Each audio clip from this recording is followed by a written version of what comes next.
Good morning students. आज हम NCERT class 12 एक नया टॉपिक पढ़ेंगे, एप्लीकेशन ऑफ बायोटेक्नोलॉजी। बायोटेक्नोलॉजी का एग्रीकल्चर में क्या यूज़ है या हम किस प्रकार से बायोटेक्नोलॉजी को यूज़ कर सकते हैं। तो आज का नया टॉपिक हमारा है बीटी कॉटन, या हम इसको कह सकते हैं बीटी कपास। पहले हम देखते हैं बीटी होता क्या है। बीटी जो नाम है वो दिया गया है एक बैक्टीरियम जिसका नाम है बैसिलस thuringiensis। तो बी और टी, यहाँ से इसका नाम है वो ड्राइव हुआ है। बैसिलस thuringiensis एक बैक्टीरिया है जिसके द्वारा एक विशेष टाइप की क्रिस्टलाइन प्रोटीन तैयार होती है। मतलब कि इसके जो जीनोम है, इसका जो जीन है, इसके जो रिप्रोडक्शन का तरीका है, इसके द्वारा एक विशेष टाइप की क्रिस्टलाइन प्रोटीन बनाते हैं। और क्रिस्टलाइन प्रोटीन बनाने के लिए जो जीन रिस्पॉन्सिबल होते हैं वो जीन होते हैं क्राइजीन। अब क्राइजीन है ये अर्ली 1980 में वैज्ञानिक थे क्रिकमोर और वाइटली, इन्होंने डिस्कवर किया और उनके द्वारा ये नाम दिया गया क्राई प्रोटीन। क्राई प्रोटीन एक तरह की एक स्ट्रक्चर है जीन के द्वारा बनाई जाने वाली विशेष प्रकार की एक प्रोटीन है जो एंजाइम की फॉर्मेशन के द्वारा तैयार होती है। उस प्रोटीन को बनाने वाले जीन जो होते हैं वो क्राइजीन होते हैं। क्राइजीन कहाँ पाए जाते हैं? बैसिलस thuringiensis बैक्टीरिया में पाए जाते हैं। ये क्राइजीन जो हैं वो धीरे धीरे इनके रिसर्च की गई और इस क्राइजीन के बारे में खोजबीन की गई। तो मेनली जो बीटी कॉटन के लिए जो क्राई प्रोटीन बनाने वाले जो जीन हैं वो पाए जाते हैं, उनके अंदर अलग उनको नाम दिया गया। एक जीन जो थे क्राई ए सी फर्स्ट और क्राई ए बी सेकेंड, और एक टाइप के एक प्रोटीन और थे, जीन थे, वो थे क्राई ए बी सेकेंड। पहले इनकी डिस्कवरी है, उसके बेस पे इनका नाम है वो रखा गया, उनका नामकरण किया गया। तो क्राई ए बी सेकेंड और क्राई ए सी फर्स्ट जो है वो कॉटन बॉलवर्म, जो कॉटन की बॉल होती है जिसके द्वारा कपास का रेशा निकाला जाता है, उस बॉल के ऊपर जो पेस्ट, जो इंसेक्ट आक्रमण करते हैं उनके लिए विषैला प्रभाव उत्पन्न करती है। मतलब कि उनको एक तरह के विषैले प्रभाव या एक तरह की टॉक्सिक प्रोटीन जो होती है ये, या विषैली प्रोटीन जो होती है वो क्या करती है, इन कॉटन के प्लांट के ऊपर जो बॉल है, जो जिससे कपास का रेशा निकलता है, उस बॉल के ऊपर जो भी पेस्ट या डायप्टेरियन जो इंसेक्ट उसके ऊपर आक्रमण करते हैं उनके लिए एज ए टॉक्सिक मटेरियल वो काम करता है और वो उनको पनप नहीं देता और पेस्ट से उस पौधे की या इंसेक्ट से कॉटन के पौधे की रक्षा हो जाती है बिना किसी पेस्टिसाइड्स के उपयोग किए हुए। दूसरा जो क्राई ए बी सेकेंड है, इसको कॉर्न बोरिंग, मतलब कि कॉर्न प्लांट, मक्का के प्लांट के ऊपर छेद करने वाले, या उसको छेदक प्लांट बोलते हैं, पत्ती छेदक प्लांट होते हैं, या उसके जो पुष्प है उसके अंदर छेद करना शुरू कर देते हैं, उन इंसेक्ट्स के ऊपर क्या करता है, ये टॉक्सिक प्रभाव करता है। तो आज हम बीटी कॉटन के बारे में पढ़ेंगे। तो हम इन दो जीन्स के बारे में समझेंगे कि किस प्रकार से ये क्राई प्रोटीन जो होते हैं वो कपास के पौधे में ट्रांसफ़र किए जाते हैं और कपास के पौधे को जो विशेष टाइप के पेस्ट होते हैं, इंसेक्ट्स होते हैं, उनसे उनकी रक्षा की जाती है। तो जो प्रोटीन है, जो विषैली प्रोटीन है, वो पाई जाती है बैसिलस thuringiensis बैक्टीरिया के अंदर, जो क्राई प्रोटीन कहलाते हैं, जो कपास के पौधे पर आक्रमण करने वाले कॉटन बॉलवर्म या इंसेक्ट जो पेस्ट होते हैं उनके लिए विषैली प्रभाव उत्पन्न करते हैं। लेकिन जो कपास का पौधा है वो डाइकोट है, एक द्विबीजपत्री पौधा है। तो हमें इस द्विबीजपत्री पौधे के अंदर एक क्या चाहिए, हमें वेक्टर चाहिए, एक वाहक चाहिए जो क्या करे, इस क्राई प्रोटीन बनाने वाले जीन को बीटी ये इस कपास के पौधे के अंदर, कॉटन के अंदर क्या करे, ट्रांसफ़र कर दे, या उसे हम वहाँ पर ट्रांसफ़र कर पाए। तो उस वेक्टर को हमने ढूंढा किसमें, एग्रो बैक्टीरियम ट्यूमिफेंसिस। कहाँ ढूंढा? ये एक तरह का बैक्टीरिया है, एग्रोबैक्टीरियम ट्यूमिफेंसिस, जो डाइकोट प्लांट्स के ऊपर अटैक करता है। इस बैक्टीरियम का मुख्य रोल होता है, इसके ऊपर क्या पाए जाते हैं? ट्यूमर इंड्यूसिंग जीन पाए जाते हैं। मतलब कि ये क्या करते हैं, एग्रोबैक्टीरियम ट्यूमिफेंसिस जो प्लांट है, ये कोई भी डाइकोट प्लांट जो होगा उसके ऊपर अटैक करेंगे और उसकी रूट में क्या करेंगे? नोड्यूल फॉर्मेशन करेंगे।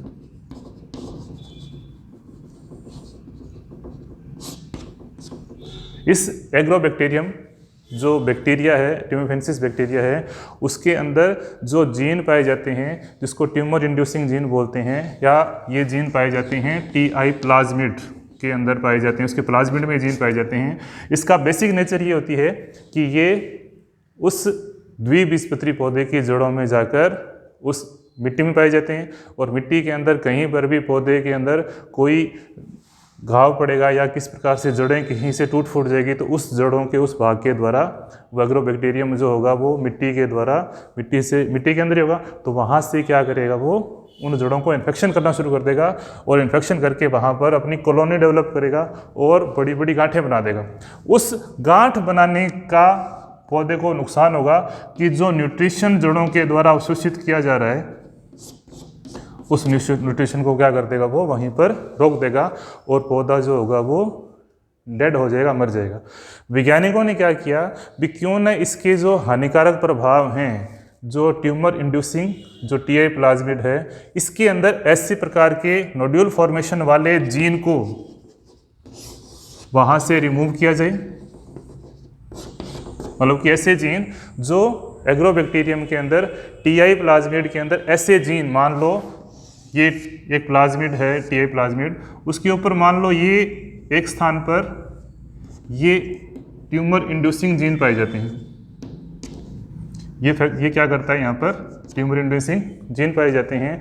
तो वैज्ञानिकों ने क्या किया, क्राई प्रोटीन बनाने वाले इस प्लाज्मिड के ऊपर से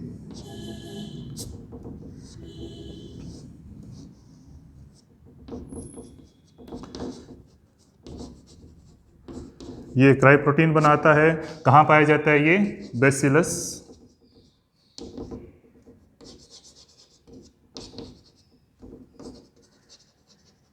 थ्यूरिनजेनेसिस बैक्टीरिया में पाया जाता है। तो क्राई प्रोटीन बनाने वाले जो जीन थे, उन जीन को वहाँ से रेस्ट्रिक्शन एंडोन्यूक्लियस एंजाइम के द्वारा वहाँ से कट किया गया।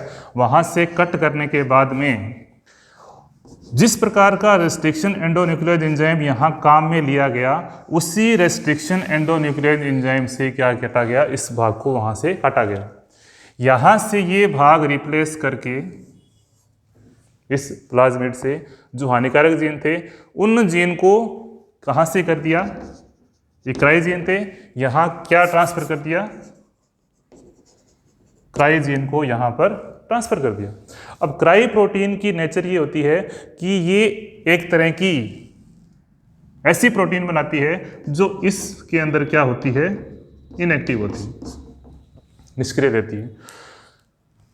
तो वैज्ञानिकों ने क्या किया, जो बैसिलस थ्यूरिनजेनेसिस बैक्टीरिया के प्लाज्मिड के ऊपर जो क्राई प्रोटीन बनाने वाले जीन थे, जो टॉक्सिक एक इनएक्टिव प्रोटीन बनाता है, इनएक्टिव रहता है। ये एक्टिव कब होता है? जब उसको एल्केलाइन मीडियम मिलता है। और एल्केलाइन मीडियम कहाँ होता है? गट के अंदर, या हमारी आंत के अंदर, या इंसेक्ट की गट के अंदर ये एल्केलाइन मीडियम होता है। तब क्या हो जाता है? ये एक्टिव होकर अपना टॉक्सिक प्रभाव जो होता है वो उत्पन्न करता है। तो साइंटिस्ट ने क्या किया, इसके हानिकारक प्रभाव को यहाँ पर प्लाज्मिड के द्वारा, ये प्लाज्मिड के अंदर रेस्ट्रिक्शन एंडोन्यूक्लियस एंजाइम के द्वारा यहाँ से कट किया, और कट करके जो ट्यूमर इंड्यूसिंग जीन थे, उन जीन को वहाँ से हटाकर वहाँ पर कौन से जीन यहाँ रिप्लेस कर दिए? क्राई प्रोटीन के जीन को यहाँ पर रिप्लेस कर दिया। अब ये जो एग्डोबैक्टीरियम ट्यूमिफेंसिस बैक्टीरिया जो है, ये जैसे ही और उस पूरे बैक्टीरिया का इन्फेक्शन कहाँ शुरू कर दिया? कपास के पौधे में इन्फेक्शन शुरू कर दिया। अब ये कपास जो था वो क्या बन गया, बीटी कॉटन बन गया। अब इसमें बाहरी जीन ट्रांसफर करने के बाद में एक बीटी का जो पौधा था वो क्या बन गया, एक तरह से जीएमओ, जेनेटिकली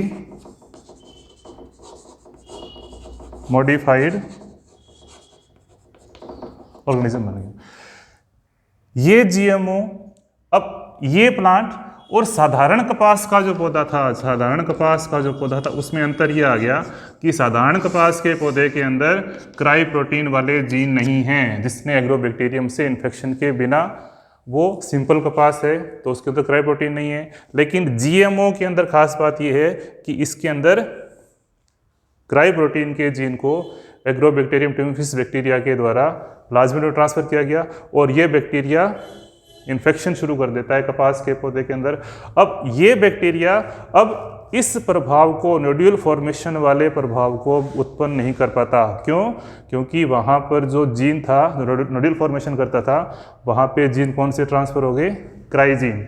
क्राइजीन वाले काम करेगा, नोड्यूल फॉर्मेशन वाले जीन को वहाँ से क्या कर दिया, रिमूव कर दिया गया। अब ये कपास का पौधा क्या बन गया, जेनेटिकली मॉडिफाइड ऑर्गेनिज्म या जीएमओ बन गया।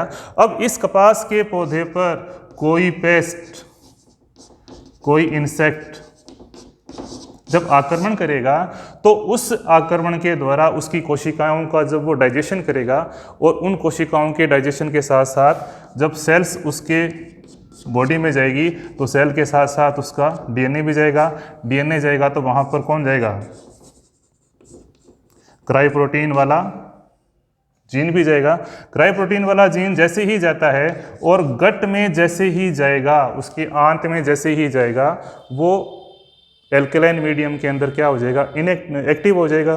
तो पहले एक्टिव इनएक्टिव होता है, लेकिन जैसे ही वो किसी गट के अंदर ट्रांसफर होगा तो वहाँ पे वो एक्टिव होगा और एक्टिव होते ही वो अपना टॉक्सिक प्रभाव उत्पन्न कर देगा और वो पेस्ट वहाँ से क्या हो जाएगा, नष्ट हो जाएगा।